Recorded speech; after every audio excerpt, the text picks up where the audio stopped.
아직까지도 뭐 다른 사무실에서 상담했는데 절반 이내에 무조건 이제 갚아야 된다. 이렇게 이제 상담 받고 오시는 분들도 많은 것 같은데 그게 아니다.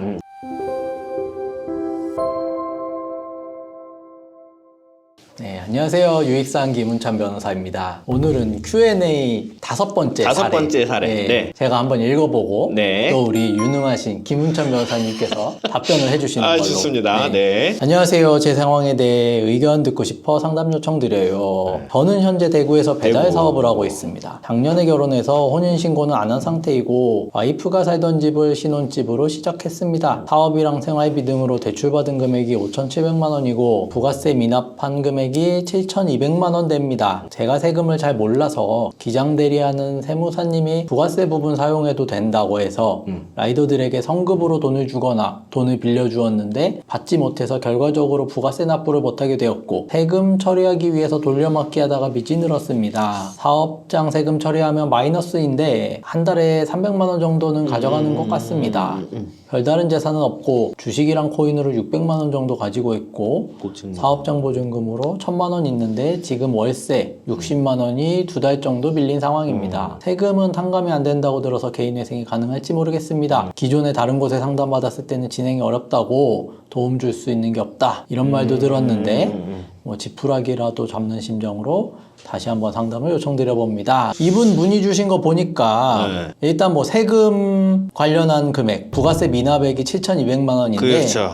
여기 이제 뭐 적어주신 것 중에 세무사님이 부가세 부분 사용해도 된다고 해서 뭐 사용해 좀 약간 요게 무슨 의미인가 약간 좀 애매한데 제 생각에는 아마 그런 것 같아요. 그러니까 부가세로 미리 받은 부분은 원래는 세무서에 모아뒀다가 납부해야 되는데 어쨌든 그 여유 금액이다 보니 일단 사용은 해도 된다. 나중에 세금 낼 때만 내면 된다. 이런 의미라 일단은 그걸로 썼다가 지금 못 갚는 상황이다. 이런 의미로. 네, 맞아요. 그런 취지로 지금 이제 보고 봐야 될 것 같아요. 네. 자, 그러면 세금부터 한번 짚고 넘어가 보죠. 지금 부가세 미납 7,200만 원. 이게 결국에는 세금이 이렇게 이제 커지게 되면은 개인회생이 굉장히 좀 어려워지죠, 사실. 이제 세금, 그러니까 조세채 뭐 채권에 대한 어떤 성격을 좀 먼저 정의를 좀 한번 해야 될 것 같은데 일단 우선 변제해야 되고 다른 채권에 비해서 변제 계획상 우선 변제했고 이제 비면채액이 되기 때문에 다 갚아야 됩니다.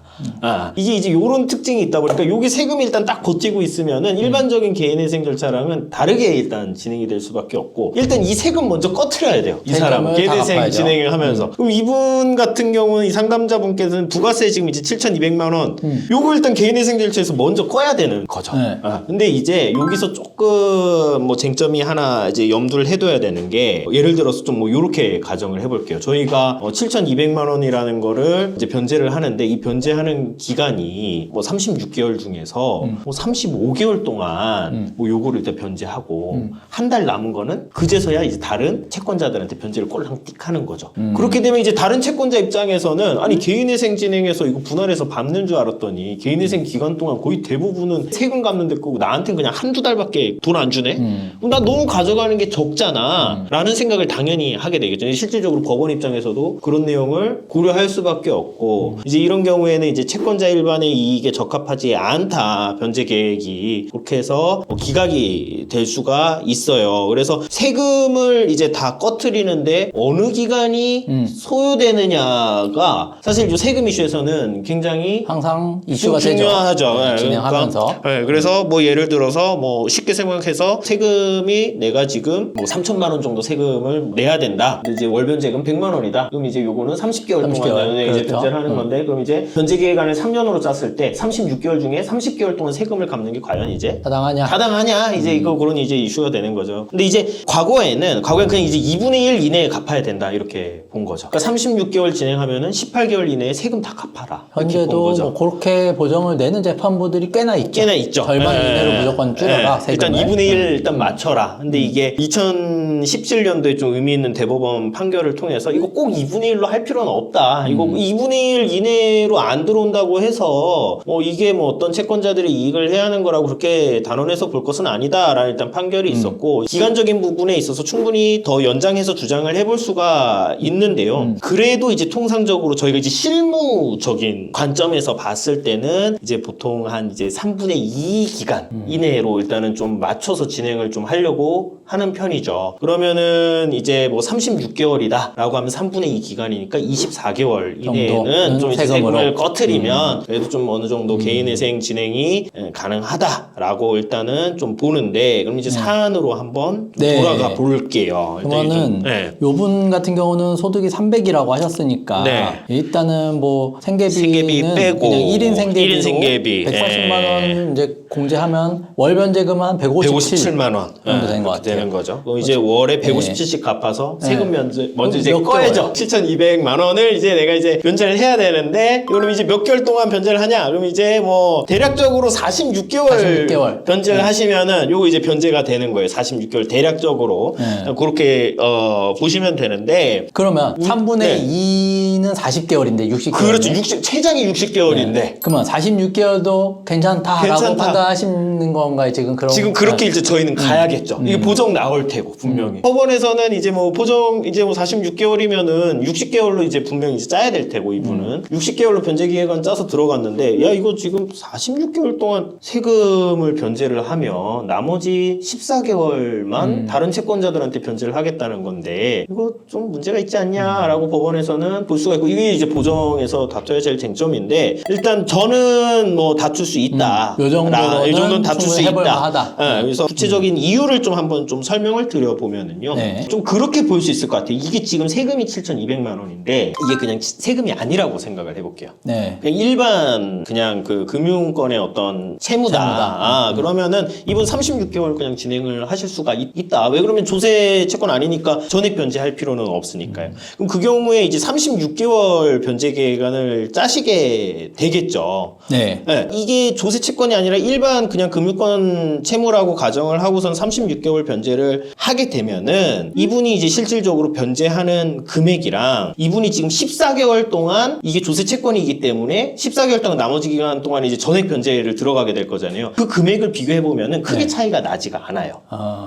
그래서 이제 실질적으로 그 부분을 좀 어필을 하면서 실질적으로 이게 일반적으로 36개월 일반 금융권 채무라고 봤을 때 36개월 진행하는 거랑 지금 이게 조세 채무가 돼서 60개월 진행하는 거랑 일반 채권자가 가져가는 게 크게 차이가 나지 않는데 한 200 정도 차이 나는 것 같더라고요. 금액적으로. 그렇기 때문에 이거는 뭐 충분히 채권자 입장에서도 수용할 수 있는 그런 변제 계획 아니고, 이 부분에 대해서 채권자 일반의 이익에 적합하지 않다라고 보기는 좀 어렵다라는 어렵다. 주장을 저는 해서 좀 풀어가지 않을까. 말씀하신 대로 하면 제 개인적인 생각은 뭐 굉장히 설득력이 있을 것 같네요. 저도 네네네. 이런 관점으로 접근하는 거 자체는 생각은 못 해봤는데, 저는 이제 기본적으로 3분의 2를 넘어가는, 예를 들어서 뭐 저희 사무실에 과거에 진행했던 케이스 보면 60개월 중에 뭐 한 53개월 이렇게 이제 세금 갚고 나머지 7개월은 이제 일반 채권 변제하는 걸로 짠 적이 있는데, 뭐 그때도 이제 절반 이내로 줄여라, 3분의 2 이내로 줄여라라고 했을 때도 사실은 대법원 판례 법리상 어쩌다 이런 거 법리적인 거 위주로 일단은 저는 그래서 넘어가는 경우가 대부분이었는데, 말씀하시는 거 보니까 뭐 상당히 구체적인 수치적으로 봤을 때도 그렇죠. 수치적으로 이게 일반 채권이라면 어차피 이 금액이 될 거고 그 금액 자체가 어차피 괴리가 거의 없다라는 거면 재판부 입장에서 딱히 할 말은 그렇죠. 없을 것 같아요. 뭐 그래서 제 생각에 그런 정도 주장을 해보면 요거는 그 허들은 좀 넘을 수 있을 것 같아서, 이분은 뭐 물론 변제 계획안상의 기간, 개인회생 기간 자체는 60개월 진행을 하셔야겠지만 그건 좀 감수하셔야 될 것 같고, 개인회생 진행은 그래서 뭐 결론적으로는 가능하다. 문제가 없다. 문제가 없다. 그래서 뭐 월 변제금 뭐 157만 원 정도로 하셔서 60개월 변제 계획안 짜면은 가능하다.